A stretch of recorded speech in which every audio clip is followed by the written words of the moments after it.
ดีค่ะมาพบกันในช่องปุ๊กกี้ไทยเยอรมันนะคะวันนี้ก็รู้สึกแบบห่อเหี่ยวหัวใจนะคะสำหรับหัวข้ออันนี้ที่เราจะพูดเพราะว่ามันเป็นอุทาหรณ์ฝรั่งใจแตกที่เกาะสมุย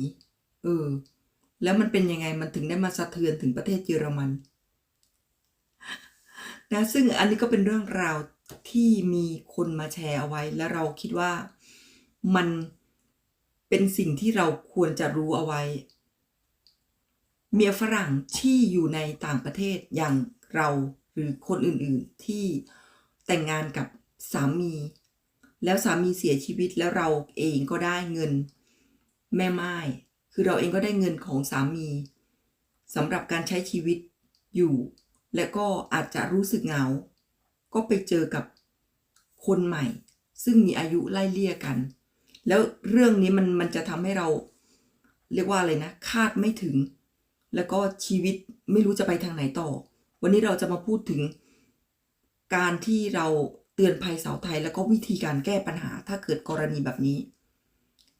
การที่เราจะมีคนใหม่เนี่ยอย่างที่บอกถ้าเราไปแต่งงานใหม่เราก็กลัวว่าเงินแม่ไม้เราจะหายไปคืออย่างที่บอกถ้าใครเนี่ยมีกินเงินแม่ไม้ถ้าเราแต่งงานใหม่เนี่ยเงินก็จะหายไปเลยเพราะฉะนั้นผู้หญิงคนนี้เขาก็เลยไม่แต่งงานแต่เขาพลาดตรงไหนพลาดเพราะความไว้ใจคือเขาก็คิดว่าอย่างที่บอกแรกๆน้ำต้มผักก็ว่าหวานก็เลยตัดสินใจอัพออกจากบ้านเช่าของตัวเองไปอยู่กับผู้ชายก็คือแรกๆไปก็อยู่แบบมีความสุขนะปี2 ปีแต่ผู้ชายก็ไม่เคยไปเที่ยวประเทศไทยอย่างที่บอกอย่างสามีเราก็ไม่เคยไปประเทศไทยเลยอันเนี้ยระวังที่เขาเคยมาแชร์หลายๆคนเนี่ยว่าฝรั่งใจแตกบางคนก็วัยเกษียณใจแตกแล้วคนเนี้ยเขาก็อายุรุ่นราวคราวเดียวกันอย่างที่บอกนะก็50 กว่าก็คือแบบรุ่นน่าจะมีประสบการณ์เยอะก็เลยไว้ใจย้ายไปอยู่กับผู้ชายแล้วก็อยู่ด้วยกันอย่างมีความสุขพอสักอยู่ด้วยกันสัก2 ปีกว่าผู้ชายก็คิดว่าฉันไม่เคยไปประเทศไทยฉันอยากจะไปเที่ยวประเทศไทยอันนี้แหละไอ้คนที่ไม่เคยไปเนี่ยไอ้คนที่แบบเงียบๆเนี่ยเขาก็เลยตัดสินใจว่าพาฝรั่งเนี่ยไปเที่ยวเกาะเมียใจดีรักเขาไว้ใจเขาก็พาผู้ชายมาประเทศไทยมาเที่ยวเกาะสมุยโอ้อย่างที่บอกเกาะสมุยคนไม่เคยมาประเทศไทยเลยเนี่ยอย่างสามีเราเนี่ยเขาก็ตื่นเต้นนะเขาไม่เคยชอบถ่ายรูปไม่เคยแบบจะยกโทรศัพท์มาถ่ายรูปพอพาไปภูเก็ตมันก็จะมีสตรีทถนนคนเดินแล้วเขาก็ตื่นเต้นเขาก็ถ่ายวิดีโอส่งให้เพื่อนเขาดูอันเนี้ยแต่ว่ามันก็ต้องดูใจกันณระดับหนึ่งว่าเขาเป็นยังไงเราก็น่าจะรู้ดีผู้ชายคนนี้ก็เลยแบบรู้สึกแบบโอ้โหตื่นเต้น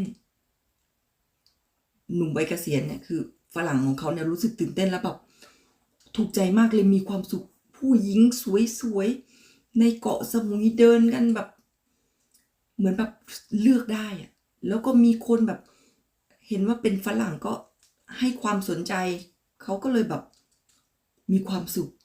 และเผอิญไปเจอกับฝรั่งที่วัยเกษียณที่มือโปรทั้งหลายที่มาอยู่ที่เกาะสมุยเยอะๆเนี่ยก็ได้ไปพูดคุยอะไรกับเขาก็รู้สึกแบบโอ้โหชอบมากชอบมากๆจนกระทั่งติดอกติดใจเมียไทยก็พอจะถึงเวลากลับฝรั่งไม่กลับแล้วบอกว่าให้เธอกลับไปก่อนกลับไปต่างประเทศก่อนฉันจะอยู่ที่นี่เมียไทยก็เลยรู้สึกแบบเฮ้ยรู้สึกเสียใจแหละแล้วมันเสียใจไปมากกว่านั้นฝรั่งคนนี้บอกว่าถ้าเธอกลับไปต่างประเทศแล้วเนี่ยเธอก็ย้ายของเธอออกไปจากบ้านฉันเลยก็คาดว่าน่าจะมีปากเสียงกันแหละเพราะว่าทำไม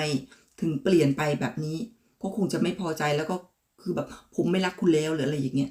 ง่ายๆเลย ตัดสัมพันธ์แบบง่ายๆเลยไม่สนใจว่าเขาเคยมาดูแลเราดีขนาดไหนเขาอะไรคือลืมไปหมดเลยบอกว่าไปฉันอยากมีความสุข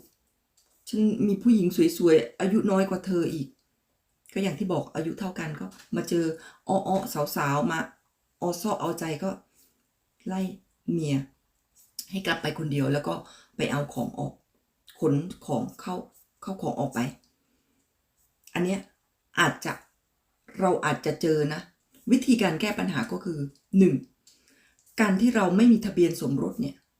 นั่นหมายความว่าเราไม่มีอาวุธอยู่ในมือเลยนะเราย้ายไปอยู่กับเขาเนี่ยถ้าเกิดเขาไล่เราออกแบบเนี้ยนั่นหมายความว่าเราจะเป็นคนไร้บ้านโดยอัตโนมัติเลยเพราะว่าเราย้ายไปอยู่กับเขานะคะก็ถ้าไม่มีทะเบียนสมรสอย่างที่บอกเราไม่มีอาวุธอยู่ในมือ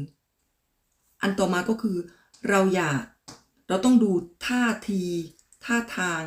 หรือสิ่งที่มันอาจจะเกิดขึ้นในอนาคตอย่าเพิ่งรีบร้อนย้ายไปอยู่กับเขาแต่ก็อย่างที่บอกก็ไว้ใจเนาะแรกๆนะอันถัดมาก็คือเราต้องมีบัญชีส่วนตัวที่เขาไม่สามารถเข้าถึงคือมีบัญชีต่างหากเผื่อกรณีฉุกเฉินเราก็จะได้มีเงินไปหาที่เช่าเพราะว่าถ้าเกิดกรณีเนี้ยคือเราไม่สามารถจะไปเรียกร้องอะไรกับเขาได้เลยเพราะก็เป็นเหมือนพาร์ทเนอร์เพื่อนกันเฉยๆเราก็ต้องเป็นคนไร้บ้านหาที่อยู่ใหม่เสียใจเสียตัวเสียเวลาชีวิตเพราะฝรั่งที่เขารู้สึกแบบเหมือนลูกแมวเหมือนแบบดีๆนิสัยดีอยู่ต่างประเทศพอไปเจอประเทศไทยผู้หญิงใหม่ๆเขาก็จะเปลี่ยนไปอันเนี้ยมันก็จะเป็นคนละคนเพราะฉะนั้นสิ่งที่เราจะมาพูดอันนี้ก็คือเป็นเรื่องที่เตือนภัยผู้หญิงไทยอย่างเราสมมุติว่าหรือใครก็แล้วแต่ที่อยู่ในต่างประเทศแล้วสามีเสียชีวิตแล้วกินเงินเกษียณเนี่ยแล้วคิดว่าจะย้ายไปอยู่กับผู้ชายเลยเนี่ยเราต้องมีทางหนีทีไล่ก็คือเผื่อใจไว้ด้วยทะเบียนสมรสมันจะคุ้มกันเราแต่ถ้าเราไม่มีอันนี้คือเราไม่สามารถทำอะไรได้เลยก็คือเขาไม่รักเราแล้วคือเราก็จบเริ่มต้นชีวิตใหม่นะคะสำหรับมีไหมใครที่เคยแบบมีเหตุการณ์แบบเนี้ยอยู่ดีๆบอกไม่รักคุณแล้วหรืออยู่ดีๆแบบใจแตกมาขอหย่าหรืออะไรอย่างเงี้ยนะคะถ้าเกิดใครมีแบบนี้ลองหรือมีแบบอะไรที่ไม่ใช่อย่างนี้ลองคอมเมนต์มานะคะคลิปนี้ก็คิดว่าน่าจะเป็นอุทาหรณ์เตือนผู้หญิงไทยอย่างเราเนาะนะคะสำหรับคลิปนี้ลาไปแล้วไว้เจอกันคลิปหน้าบ๊ายบายค่ะ